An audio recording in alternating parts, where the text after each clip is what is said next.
आप सभी को अस्सलामु अलैकुम वरहमतुल्लाहि वबरकातुह। इस वीडियो में हम केस कंट्रोल स्टडी, जिसे अध्ययन मामलों और गवाहों का अध्ययन भी कहा जाता है, के बारे में जानेंगे।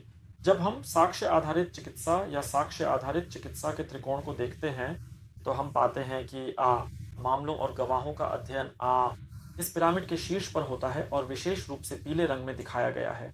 जब हम इस पिरामिड को देखते हैं तो इसके सबसे नीचे वर्णनात्मक अध्ययन होते हैं, जैसे कि केस स्टडी या क्रॉस सेक्शनल स्टडी। इसके बाद विश्लेषणात्मक अध्ययन आते हैं, जैसे कि कोहोर्ट स्टडी या केस कंट्रोल स्टडी, और केस कंट्रोल स्टडी ही इस वीडियो का विषय है। इसके बाद शक्ति के हिसाब से रैंडमाइज्ड कंट्रोल ट्रायल या क्लिनिकल ट्रायल स्टडी आती है।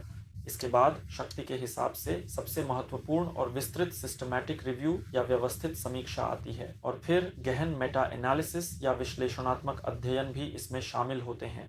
जैसा कि मैंने पहले बताया था, इस प्रकार के अध्ययन जैसा कि हम यहाँ पीले रंग में देख सकते हैं, और जब इस प्रकार के अध्ययन किए जाते हैं तो परिकल्पना का परीक्षण किया जा सकता है।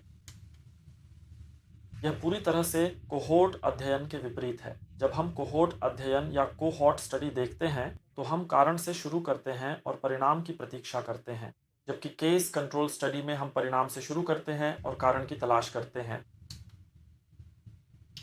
इसलिए कोहोर्ट स्टडी में कारण से शुरू किया जाता है और केस कंट्रोल में बीमारी या परिणाम से शुरू किया जाता है। यह एक महत्वपूर्ण अंतर है जिसे समझना आवश्यक है, और इस प्रकार के अध्ययन कुछ बीमारियों में प्रभावी माने जाते हैं। उदाहरण के लिए, अगर हम अध्ययन करना चाहते हैं तो जिन बच्चों के होंठ या तालू कटे हुए हों, कटे होंठ कटे तालू बच्चों के एक समूह को लाना आसान होता है।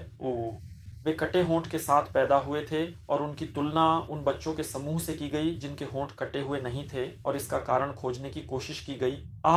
वो होंठ, क्या उदाहरण के लिए माताएं गर्भावस्था के दौरान धूम्रपान करती थीं? यह अध्ययन बीमारी से शुरू होता है और फिर उस बीमारी के कारण की ओर जाता है। अगर हम एक कोहोर्ट अध्ययन या कोहोर्ट स्टडी करना चाहें तो माताओं को लाया जाता है जो धूम्रपान करती हैं, और उनकी तुलना उन माताओं से की जाती है जो धूम्रपान नहीं करती, और फिर इंतज़ार किया जाता है या दोनों समूहों में कितने बच्चों का जन्म कटे होंठ के साथ हुआ, ये जानना, जो कि एक अप्रभावी तरीका है। इसलिए कुछ विषयों में इस प्रकार के अध्ययन को कोहोर्ट स्टडी की तुलना में अधिक प्रभावी माना जाता है। इसलिए इस प्रकार के अध्ययन आमतौर पर अतीत में किए जाते हैं, जहां हम बीमारी या परिणाम से शुरू करते हैं और अतीत में कारण की ओर जाते हैं। इसीलिए ये एक रेट्रोस्पेक्टिव स्टडी होती है। इसलिए इस प्रकार के अध्ययन अलग होते हैं कि कोहोर्ट स्टडी केवल अतीत में ही होती है, ऐसा नहीं है। साथ ही इस प्रकार के अध्ययन में नई घटनाओं का अनुपात या इंसिडेंस की गणना नहीं की जा सकती। बीमारी की व्यापकता या प्रेवलेंस की गणना की जा सकती है, लेकिन इंसिडेंस की गणना नहीं की जा सकती। इसलिए हम गणना कर सकते हैं ऑड्स रेशियो या अनुपातिक संभावना इस प्रकार के अध्ययन में निकाली जा सकती है, लेकिन सापेक्ष जोखिम या रेट ऑफ रिस्क की गणना नहीं की जा सकती।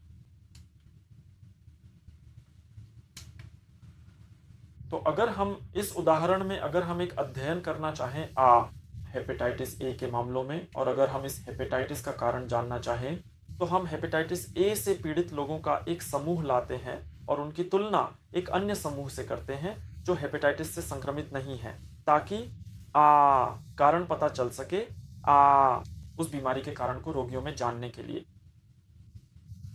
इसलिए इस प्रकार के अध्ययन की विशेषता है कि यह दुर्लभ बीमारियों के लिए बहुत उपयुक्त है। यह उन बीमारियों के लिए भी उत्कृष्ट अध्ययन माना जाता है जिन्हें विकसित होने में लंबा समय लगता है। साथ ही यह समय और लागत के लिहाज से भी अधिक प्रभावी माना जाता है, लेकिन इसकी कुछ कमियां भी हैं। पहली यह कि समूहों के चयन में पक्षपात की संभावना होती है, खासकर जब रोगी समूह और तुलना समूह को विभाजित किया जाता है, और कभी-कभी मामलों के मूल्यांकन के तरीके में भी पक्षपात हो सकता है। और सबसे अधिक इस प्रकार के अध्ययनों में सबसे बड़ी समस्याओं में से एक है जिसे हम रिकॉल बायस के नाम से जानते हैं। और जब प्रतिभागी से पूछा जाता है अतीत की किसी बात के बारे में, तो हो सकता है कि वह उन बातों को याद ना कर सके, जिससे हमें रिकॉल बायस की समस्या हो जाती है।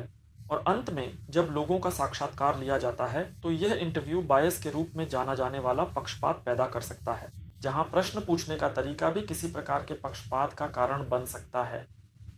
इसके अलावा हम गुणांक की गणना नहीं कर सकते। नई संक्रमणों का, जहां हम गुणांक का उपयोग कर सकते हैं।